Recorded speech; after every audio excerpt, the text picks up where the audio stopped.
Evaluation of the functions of Vice President of United States. The Vice President of United States has a crucial multifaceted role as embodied in the Constitution and statutes. Let us see the powers and functions of the Vice President. First one, succession to President. The Vice President is best known as being a heartbeat away from the presidency, which means that if a sitting president dies, disabled, resigns, or impeached, the vice president takes over. This ensures continuity of the government. Second, President of the Senate. The Vice President serves as the President of the Senate, that is, he presides over sessions and has the power to cast tie-breaking votes.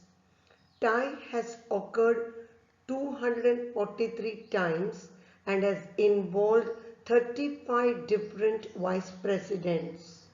The vice president certifies the tally of electoral college votes after a presidential election. Third, advisor. The vice president in recent years have advised the president on foreign policy issues, chaired the National Security Council meetings, and participated in decision-making process. For example, Vice President Joe Biden was a prominent voice in President Obama's administration and was credited for speaking frankly and playing devil's advocate. Fourth, diplomacy. The vice presidents have been assigned to deal with leaders of countries during crisis. For example, Vice President Biden met leaders of Afghanistan, Iran, and Ukraine during crisis. The vice presidents have also taken the role of lead negotiator in arms control, human rights, and environmental issues. For example, Al Gore was the lead negotiator who worked to remove nuclear materials from Kazakhstan and Ukraine. Similarly, Kamala Harris dealt with the surge of migrant children at the southern US border. Fifth, legislative influence. Though the Vice President is not a member of Congress, he can influence legislation by working with lawmakers due to his previous contacts with them. The Vice President cannot introduce legislations nor participate in the debates. Sixth, leadership in the party. The Vice President is chosen by the presidential candidate as his running mate. The chosen candidate compliments the presidential candidate, addresses the public, and broadens the electoral appeal, which is of importance in an election. The Vice President is a prominent figure within their political party because he helps to unify factions, campaigns for party candidates during elections. Limitations. First, effectiveness questioned. The effectiveness of the Vice President varies because some are highly influential while others have taken passive roles. For example, Joe Biden was a highly influential Vice President while Vice President Charles Dawes under Calvin Coolidge's presidency joked about the futility of the office and how his job was to look at the newspapers each morning to check on the president's health. Second, role not defined. The Constitution has embodied limited powers to the Vice President. The influence of the Vice President is limited by lack of formal authority and reliance on the President, which creates frustration among those who have held the office. For example, John Adams said that this is the most insignificant office that ever the invention of man contrived. I can do neither good nor evil.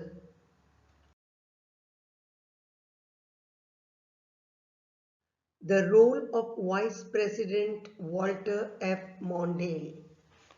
President Carter was the first to grant his Vice President Walter F. Mondale special privileges such as unfettered access to intelligence briefings, regular meetings, a private weekly lunch, and unprecedented frequent access to the President, engaged in domestic and foreign policy, and an office in the West Wing of the White House, and also Friday foreign policy breakfast along with the National Security Advisor and the Secretaries of State and Defense. This arrangement allowed the two to develop a rapport that benefited them both. Earlier to this, vice presidents had to get cleared into the White House to see the president. Craig Fuller, who served as Chief of Staff for Vice President George H.W. Bush, said to Mondale, "Had you not conducted yourself in that office and proven it could be done in a way that is a real support to the administration, I do not think the following vice presidents would have been able to serve the way they have been able to." Stuart I.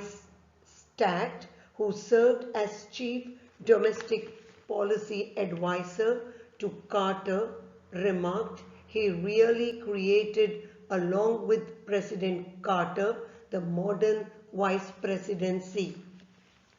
Vice President Walter F. Mondale from 1977 to 1981 had said that since the start of our nation, the vice presidency has been an awkward office.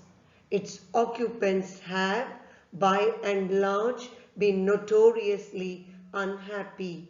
The vice presidency is the only public office in our government that falls under two branches, executive and legislature. Yet neither branch wanted to see him. Carter and Mondale implemented a priority setting system to help move important legislations, and the Vice President directed that process. In 1977, he pushed the South African government on the need to end apartheid. In 1978, he was responsible for signing the Camp David Accords between Egypt and Israel. In 1979, in the United Nations, he called for help to resettle Indo-Chinese refugees. Like Mondale, Vice President Bush was an influential presidential advisor and troubleshooter on foreign policy and national security. Similarly, like Mondale, Vice President Al Gore was privy to President Clinton's daily intelligence briefings and counseled Clinton across a range of issues. He was a key member of the administration's foreign policy team.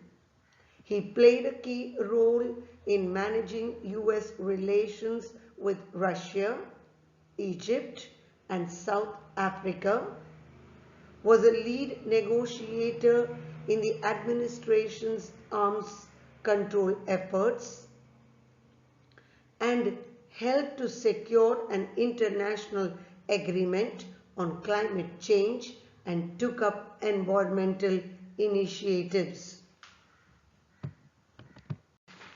Vice President Joe Biden had a prominent voice in foreign policy debates and credited for speaking frankly. He was given the task of dealing with Iraq and Ukraine during crisis. His diplomatic efforts were successful due to the close relation he had with foreign statesmen as a leader of the Senate Foreign Relations Committee.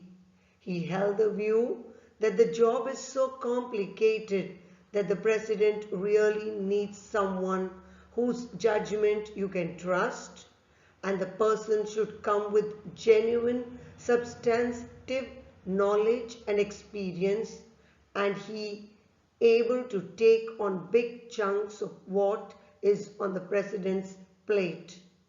Thus, the vice presidents who followed Mondale were more like an assistant president and have become too great a power center in the White House.